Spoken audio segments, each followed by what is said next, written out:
Hello everyone, आप देख रहे हैं चैनल अमीन इन्फो। एसओएल के जो एनईपी के सेमेस्टर 5 के स्टूडेंट हैं, उनमें कुछ बच्चों को एसएमएस भेजे गए हैं एसओएल द्वारा, जिसमें आप लोगों को अपने स्टडी मटेरियल की अपॉइंटमेंट लेनी है। लेकिन स्टडी मटेरियल की अपॉइंटमेंट लेने से पहले आप लोगों को आपके जो सब्जेक्ट्स हैं वो चूज़ करने हैं। सबसे पहली बात तो ये जो मैसेजेस हैं ये हर एक बच्चे को नहीं आए हैं, और ये जो सब्जेक्ट सिलेक्शन है और अपॉइंटमेंट है ये हर एक कोर्स का स्टार्ट नहीं हुआ है। बीए प्रोग्राम का अभी ये शुरू नहीं हुआ है, एक बार आप चेक भी कर लीजिएगा। बाकी इसके अलावा पॉलिटिकल साइंस ऑनर्स हो या बीकॉम प्रोग्राम हो या कुछ और ऑनर्स प्रोग्राम हो, इनका ये प्रोसेस शुरू हो गया है। जिनका अभी डैशबोर्ड में सब्जेक्ट सिलेक्शन का लिंक नहीं आ रहा हो या सब्जेक्ट सिलेक्शन तो कर लिया, अपॉइंटमेंट का लिंक नहीं आ रहा हो, वो अभी इंतज़ार कर लें। आगे वीडियो में बात करें उससे पहले कुछ इंपॉर्टेंट चीज़ें हैं जो आपको मैं बताना चाहता हूँ। अभी आप लोगों का सेमेस्टर 4 का रिज़ल्ट नहीं आया है और सेमेस्टर 5 के जो एडमिशन हैं वो भी शुरू नहीं हुए हैं। एडमिशन रिज़ल्ट के बाद ही शुरू होंगे, जिस एडमिशन में आपको फ़ीस वगैरह देनी होती है, और अगर आपका किसी प्रीवियस सेमेस्टर में ईआर है उसकी भी फ़ीस आपको सेमेस्टर 5 के साथ देनी होती है। लेकिन चूँकि एग्ज़ाम्स आप लोगों के जल्द आ जाएंगे और उन एग्ज़ाम्स के लिए एसओएल ये चाहता है कि आप लोगों को स्टडी मटेरियल डिस्ट्रीब्यूट कर दे, तो इसलिए एसओएल ने ये जो सब्जेक्ट सिलेक्शन की सुविधा है ऑनलाइन ये स्टार्ट करी है, जिसमें आप एटलीस्ट अपने सेमेस्टर 5 के सब्जेक्ट्स चूज़ कर सकते हो और उसके बेसिस पर एटलीस्ट स्टडी मटेरियल तो आप लोग वहाँ जाकर कलेक्ट कर सकते हो।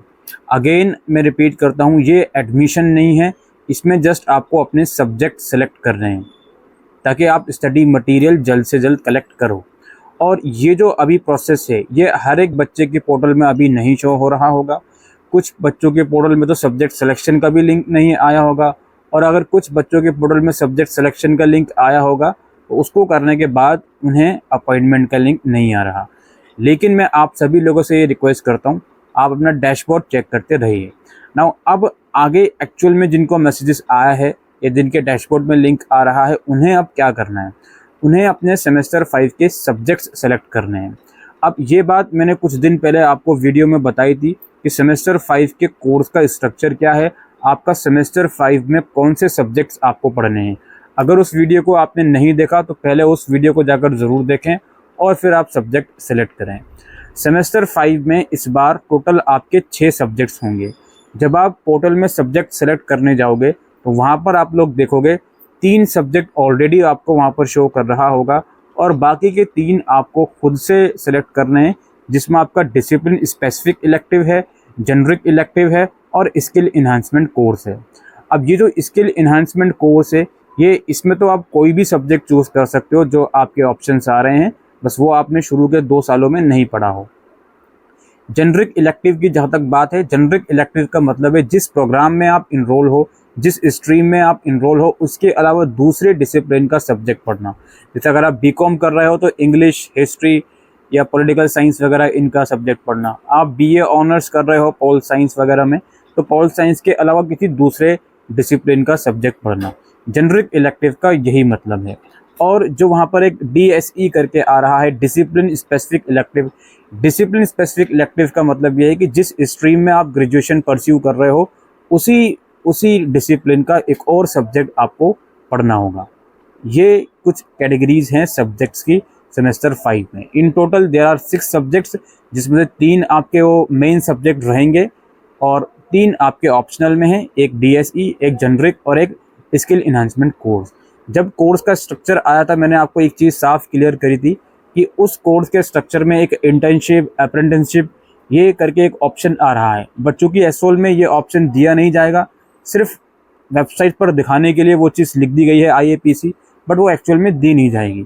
तो इसलिए सेक्स की कैटेगरी में आपको एक सब्जेक्ट सेलेक्ट करना पड़ेगा।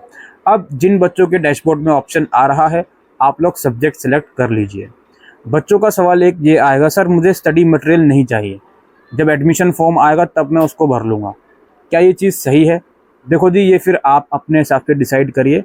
आपसे मैं सिर्फ इतना कहूँगा, एटलीस्ट सब्जेक्ट आप विचार कर लीजिए कौन सा लेना है आपको, वो सेलेक्ट करके वहाँ पर छोड़ दीजिए, फिर उन सब्जेक्ट के हिसाब से प्रिपरेशन शुरू कर दीजिए।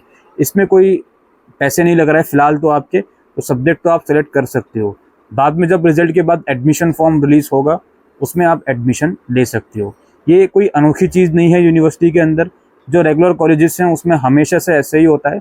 उनका जब सेशन शुरू होता है तो उनसे ऑप्शनल सब्जेक्ट्स चूज़ करवा लिए जाते हैं और फीस वगैरह उनसे बाद में ली जाती है, एडमिशन फ़ीस हो या एग्ज़ाम फ़ीस हो। तो आपके साथ ऐसा इसलिए हो रहा है बिकॉज़ आपको वो लोग स्टडी मटेरियल डिस्ट्रीब्यूट करना चाहते हैं, इसलिए आप लोग ये एक्टिविटीज़ कर लीजिए। और अगेन मैं रिपीट करता हूँ, अभी बीए प्रोग्राम के डैशबोर्ड में लिंक नहीं आ रहा है, और अगर दूसरे भी प्रोग्राम के बच्चे हों जिनके डैशबोर्ड में लिंक नहीं आ रहा हो, आप लोग थोड़ा-सा इंतज़ार कर लें। इन द मीन टाइम आप ये काम कर लें जिनके डैशबोर्ड में ऑप्शन आ रहा है, और जिनके नहीं भी आ रहा वो कोर्स स्ट्रक्चर ज़रूर से समझ लें। उस वीडियो का लिंक आपको डिस्क्रिप्शन बॉक्स में मिल जाएगा। ये जो पेपर सिलेक्शन और अपॉइंटमेंट वगैरह है, ये आपके स्टूडेंट डैशबोर्ड से होगी, जहाँ पर रोल नंबर और बारकोड की मदद से आप चीज़ें कर सकते हो। अगर आप अपना बारकोड भूल गए हो तो उसके ऊपर भी मैंने एक वीडियो बना रखी है, उस वीडियो का लिंक भी आपको डिस्क्रिप्शन बॉक्स में मिल जाएगा। फिलहाल आज के लिए वीडियो में इतना ही। Thank you.